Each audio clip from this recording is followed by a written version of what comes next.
আসসালামু আলাইকুম। Hello viewers, আজকে আমি দেখাবো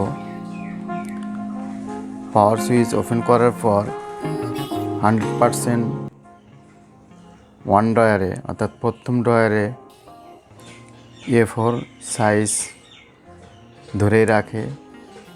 তো আমাদের আসলে প্রয়োজনীয় পেপারের সাইজ নিতে গেলে তো এই সাইজটা চেঞ্জ করতে হয়।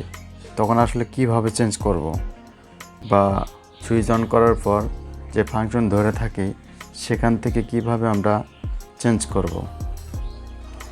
তো আমরা সুইচ দিলাম, A5R, এখানে মূলত A5R সিলেক্ট করা ছিল বিধায় তো এটাই আসছে।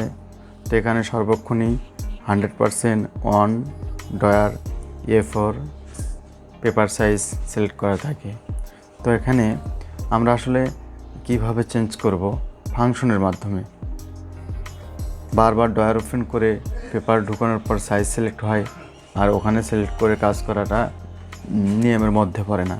তো আমরা আসলে এখানে ফাংশনের মাধ্যমে চেঞ্জ করব। এখানে ইউজার ফাংশন দেখতে পাচ্ছেন, তো এটা দিয়ে আমরা কাজ করব। এখানে 4টা বাটন আমরা দেখতে পাচ্ছি। তো এখানে লেফট, রাইট, ডাউন, এখানে 4টা বাটন দেওয়া আছে। তো আমাদের 4টা দিয়েই কাজ করতে হবে। তো আমরা এখন ডাউন বাটনে ক্লিক করে নিচের দিকে যাব। তো এখানে ড্রয়ার আছে, তো ড্রয়ার আমাদেরকে রাইটার বাটন ক্লিক করতে হবে। তো এখানে আবারও রাইটার বাটন ক্লিক করতে হবে। তো এখানে দেখেন পেপার সাইজ চলে আসছে। তো আমাদের যেটা প্রয়োজনীয়, যদি আমাদের লেগেল সাইজ প্রয়োজন হয় তো এখানে যাব, LG, ওকে ক্লিক করলাম। ওকে ক্লিক করলে কাজ হয়ে গেছে। তো এখন আমরা ক্যান্সেল বাটন ক্লিক করব। তো এই দেখুন LG বাটন এখানে সিলেক্ট হয়ে গেছে। তো আমাদেরকে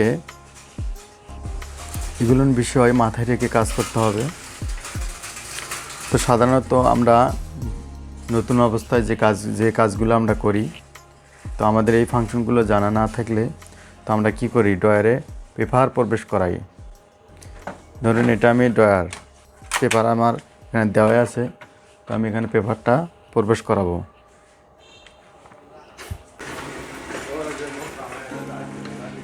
এই ড্রয়ারটা আমাদের পেপার কিন্তু দুই দিকে দেওয়া যায়, এদিকেও দেওয়া যায় আবার এদিকেও দেওয়া যায়।